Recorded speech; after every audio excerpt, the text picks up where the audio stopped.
About 2 years ago, I was driving home from a family reunion pretty late at night, and the drive was about 2 hours. I didn't stay the night because I had to be back for work the following day. Most of the drive was on roads with dense bushes and trees on either side, the real creepy ones you see a lot in movies. Anyway, I had been driving about 45 minutes, and I was starting to get really tired. You know how sometimes you just suddenly become really tired out of nowhere? Well, yeah, that happened to me. I knew I wasn't going to last, but I didn't come across any place that I felt I could park and safely sleep. Anyway, after it became clear to me that I wasn't going to find a place to pull up, and my tiredness wasn't going away, I did something very questionable. I pulled over to the side of the road onto the grass, behind some bushes, to try and hide my car from anybody else who was going to come past. The roads weren't empty. I came across another car every few minutes or so. I made a mental note that the time was 11:22 and then fell asleep. Sometime later, I was awoken by a scratching sound. I looked at the clock, 11:50. The sound stopped after a few seconds, and because I was still extremely tired, I didn't bother looking around and simply went back to sleep. I was later awoken by the same sound, and it was now 12:40. This time, it really freaked me out because the sound didn't stop. The thought ran across my mind that it was just an animal inspecting the car. But why would it return almost an hour after it had left the previous time? I looked in my rearview mirror and just managed to catch a glimpse of something running away into the forest. Now at the time, I thought it was the damn hook killer. You know, the one that scratched that couple's car and then slaughtered the guy when he got out to investigate? Screw that, I thought to myself, so I got the hell out of there.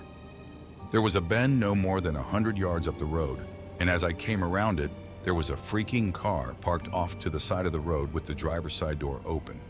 I slowed down just to look to see if anyone was in there. There wasn't. Then I looked in my rearview mirror. I didn't see anything, and all of a sudden this guy comes sprinting around the corner.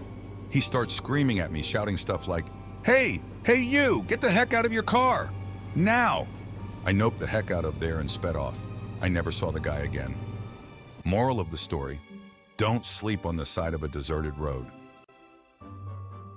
I had awesome parents who let me sleep in the living room on weekend nights when I was very young because my sister was a light sleeper and I could stay up until dawn. But of course I always end up sleeping on the couch because Nick at night made me try. So one night I wake up to the prickly feeling, like an instinct, just bolted into a sitting position and stared out the front window. We lived in rural Georgia, so you can imagine the magnitude of trees. In perfect light cast from the moon, I see a silhouette of someone in this fucking tree. The family dog dashes to the window and is snarling into the glass. Terrified, I run into my parents' room and try to explain to my parents that there is a strange person outside. Dad grabs something defensive and darts outside with the dogs to beat the wax off the hot head. I tremble in Mama's arms until Dad comes home and says he saw no one and to go to bed. I decide to sleep in my regular bedroom. I fill in my sister in as to what happened. Dad is making regular rounds in the house with a cup of coffee. We're all still, and I finally think I can sleep. Nope. I notice the man outside my window. From what I can see in the moonlight, he gives me a shush signal and runs away. Just turns around to run a straight line away. I swear I couldn't stop crying for what felt like hours. I lived in a bizarre little house as a child. It was incredibly tall and thin, like an attached house except freestanding, with 3 floors, a basement, and an attic.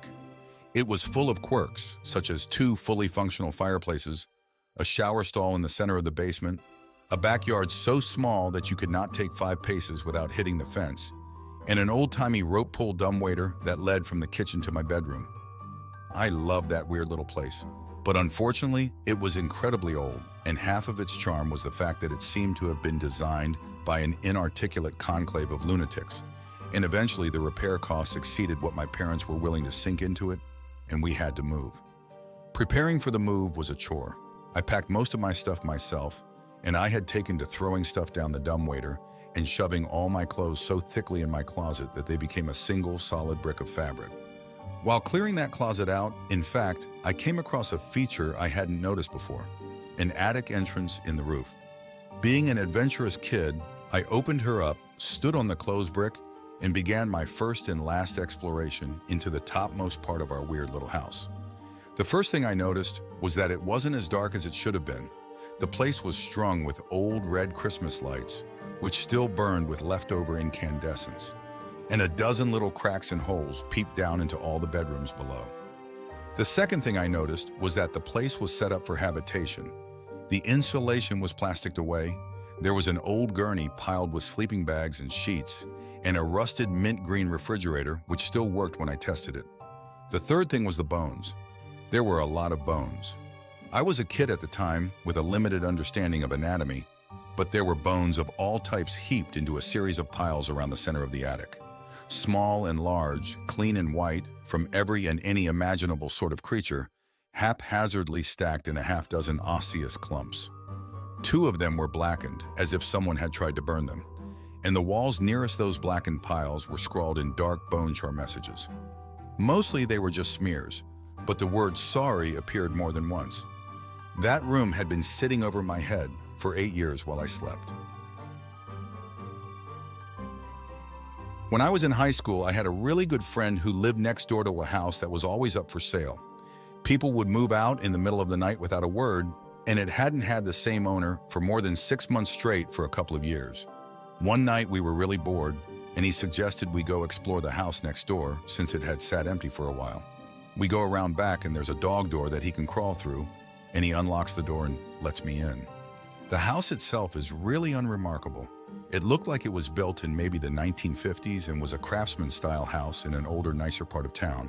My friend's house was similarly built. The kitchen had a really nice built-in breakfast table set against a picture window. The house's electricity was off, but you could see the street light through the window. My friend and I sit down on the floor across from this table and are just hanging out, talking. Why? Who knows? All of a sudden, my friend screams, and in that instant, my vision goes black. But it wasn't that I just couldn't see. My body was engulfed in this sickly coldness from head to toe. I start screaming, and I feel my friend's hand grabbing mine and pulling me in some direction forcefully.